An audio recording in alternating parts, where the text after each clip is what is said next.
very pleased to provide a host to the Florida Department of Economic Opportunity, along with the wonderful City of Miramar, who has provided this facility. We're so pleased to have you come here and represent South Florida so that the state officials can hear your specific views on the needs of our region as the state proceeds in the development of a strategic 5-year plan on economic development. Very important to the state, very important to our region. So thank you for coming.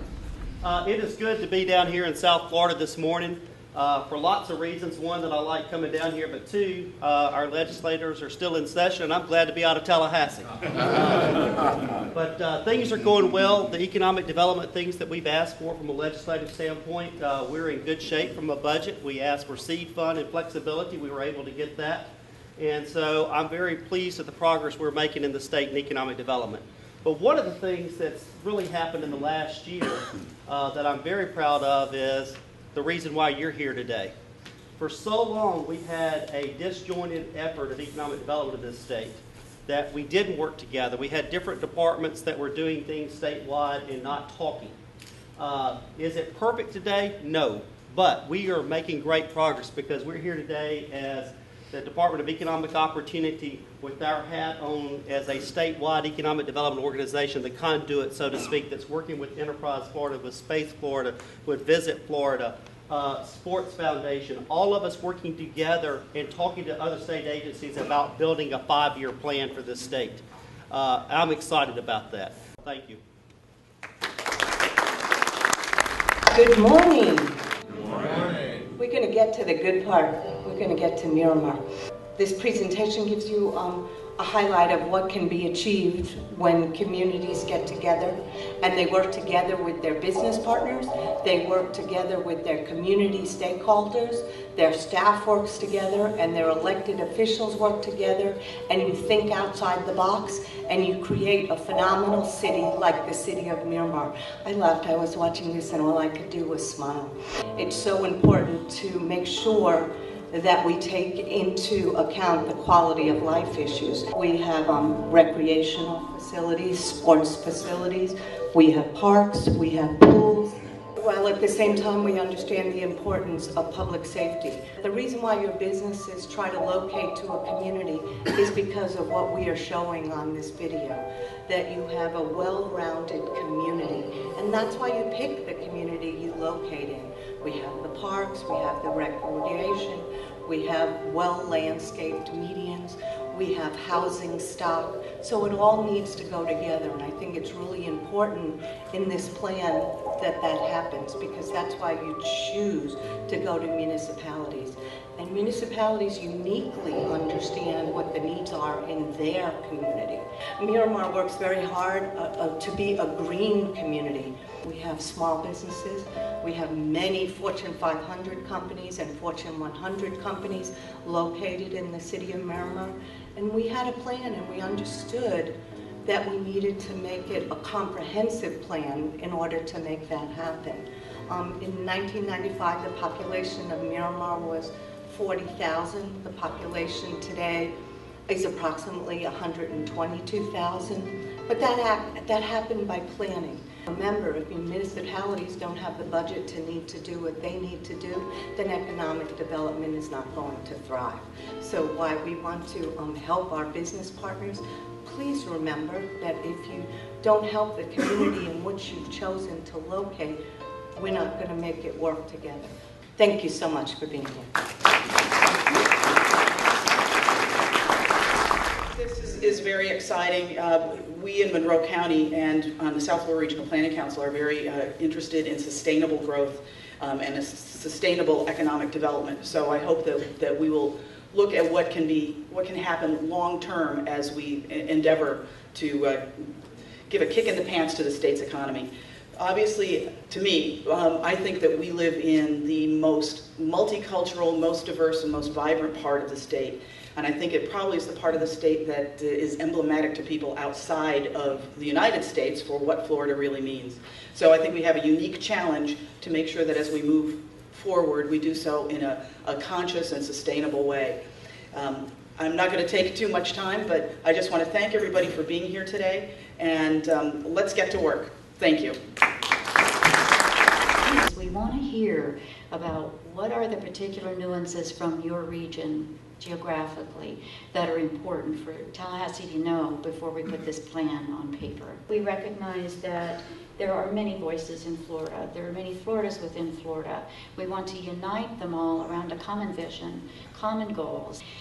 We will understand the region's comprehensive economic development strategy efforts and the other key initiatives that your wonderful EEOs are doing. I will share with you the vision, goals, and objectives that have been set by the leadership team. Where do we stand as a region, as a state, in terms of our economy? Look at some of the future trends from a global perspective and what they mean for this region and for the state. What does that mean about how we compete? And then we'll take a quick look at where do we stand, and we'll look across 6 different topics, the 6 pillars of Florida's future economy, a very quick snapshot of where we stand today, the Southeast Florida Regional Partnership to develop a regional vision and blueprint for economic prosperity. And that's part of what we're looking at here is that the future is regional and is looking at how these 3 counties work together, how the 7 work together, how we connect to Orlando, to Tampa, to Jacksonville, how the whole state kind of connects together. And Florida was a tremendous job engine during most of the last decade. 2000 to 2007, we gained 1.1 million jobs statewide, and then we lost nearly all of them. Over 900,000 jobs were lost between the peak of the economy in 2007 and sort of the bottom point of the recession in early 2010. So we are starting to regain, but a long way to go to regain all the jobs that were lost. But of course, it's not just about jobs, it's also about wages and about income. And so looking here, this is real per capita income, constant 2010 dollars.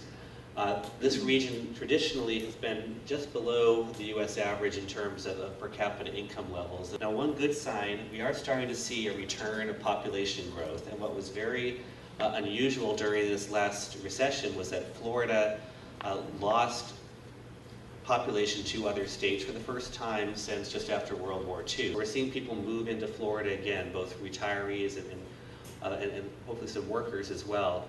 We're probably not going to get back to that pace of the peak of the last decade where we had 1,100 people a day moving into Florida. I'm not sure we want to get back to that peak of 1,100 people a day. It was probably a little bit too fast, but a stronger influx of population, it helps the housing industry, it helps construction, it helps retail. And it kind of stabilizes things. But the real question is, can we rely on population growth to drive the economy in the future, or do we need to look for a more diverse economic base moving forward? So a couple of things that are likely to really shape our economy in the future. The first is that we really are in a global economy, a truly global market. By 2050, China will be the largest economy in the world. India will be catching up to the United States. A lot of growth in Brazil and Mexico and other parts of Central and South America, a lot of growth in Africa. So a much more multipolar world. And this is good news, and it's also some bad news. The good news for Florida, a lot more markets worldwide for Florida goods and services, and then particularly given the location of Florida, and this region in particular, at the crossroads of the north-south and east-west trade routes, so close to the Panama Canal, this is a tremendous opportunity for Florida to serve global markets. The challenge, of course, is pretty much every industry that we're looking at, there's going to be more and more competition around the world. So we're going to have to be thinking about how to be more and more competitive. A lot of studies suggest that by the middle of the next century, there'll be 10 to 11 mega regions in the United States that will account for about 75% of all economic and population growth. And most people sort of suggest that the Florida Peninsula will be one of those mega regions. Working together and competing with Texas, competing with Southern California, with the Pacific Northwest, but also competing with Singapore or with Panama or with the other great markets around the country, around the world. For many years, Florida competed based on being a low-cost state, based on having lots of land for development, lots of natural resources, a great climate, a great place where people like to visit, where people like to live, and all of that is still very important. But in the future, more and more, we also need to compete based on the quality of our labor force, based on our ability to be innovative, based on our infrastructure, our business climate, the effectiveness of our civic and governance systems, and our quality of life. And there's a tremendous correlation here between labor force skills, educational attainment, and sort of job and income levels. Most estimates suggest that 4 out of 5 new jobs in Florida over the next 10 years will require some form of post-secondary education and training. For a long time, we've thought of Florida's economy as a 3-legged stool: agriculture and natural resources, tourism, and then industries that are driven by population growth, construction in particular. All of those still important, but as we look ahead, can we add a 4th or a 5th or a 6th leg to that stool? And so as we look around the regions of the state, there's regions looking at global trade and logistics, or manufacturing, or high tech, or healthcare, or business and financial services, a whole bunch of other industries to sort of more diversify the economy. And in particular, one of the key threads is the importance of innovation, the importance of technology, the importance of kind of creating a very vital cycle around Florida where we are research and developing new innovation, new technologies, and bringing them to market. Florida exports increased 17% last year. It's one of the fastest growing segments of the economy. And as we think about growing exports, it's not just about moving more goods through the ports, although that's very important, but it's selling agricultural products worldwide, it's selling manufacturing products worldwide, it's growing our mining, it's growing our fishery activity. It's anything that Florida produces, service sector as well. How can we have markets for that outside of this country? How do we have the transportation systems to connect us all together? The major highways in the state that are congested during peak periods in 2009, as we project that out to 2035, with current forecasts of population economic growth, we're seeing more and more congestion statewide during the peak period, and a real concern about if we keep on the path that we're going from a transportation perspective, are we going to have so much gridlock, it's going to be difficult to move freight, it's going to be difficult to move people. Can we meet the economic goals of the state? So we need a different approach to transportation that's more multimodal moving forward. And we can have a similar conversation about energy, about water, about all the different types of infrastructure that are needed to support business growth. Florida has moved over the last couple of decades from being a lower cost state to a higher cost state for doing business. This is looking at wages, but it's also looking at electricity costs, real estate, insurance, taxes. As we come out of the recession in Florida, Florida's fiscal condition is better than the other large states. Texas and California and Illinois are facing some very significant budget shortfalls, but resources are constrained in Florida at the state level. They're constrained at the local level as well, of course. And we're already pretty lean as a state in terms of government employment. So where do we focus our government's role to support economic development in terms of what matters most? How do we take advantage of that growth in nonprofit organizations and foundations and tap into them to support the state's future as well? Finally, of course, it's all about quality of life. And if Florida is not a state where people want to live and visit, then we're not accomplishing anything. Quality of life in Florida has taken a big hit during this recession. We saw that tremendous spike in foreclosure activity statewide in this region during the recession. It's dropped off, but we're still at historically high level. And a lot of homes still underwater, so we've got to deal with that issue.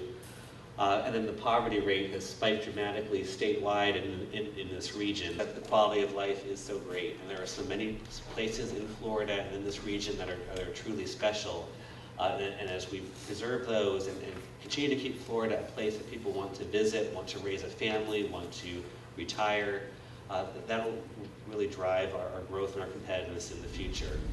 From the regional standpoint, we see a great opportunity to get everybody on the same page, to use the tools that you've heard described this morning, which are very general and I think inclusive, that allow the great diversity of our region to be represented in the state plan, but absolutely ensure that the local initiatives that go on at the county level and that go on at our universities, that go on within our not-for-profits and other activities have a chance to thrive.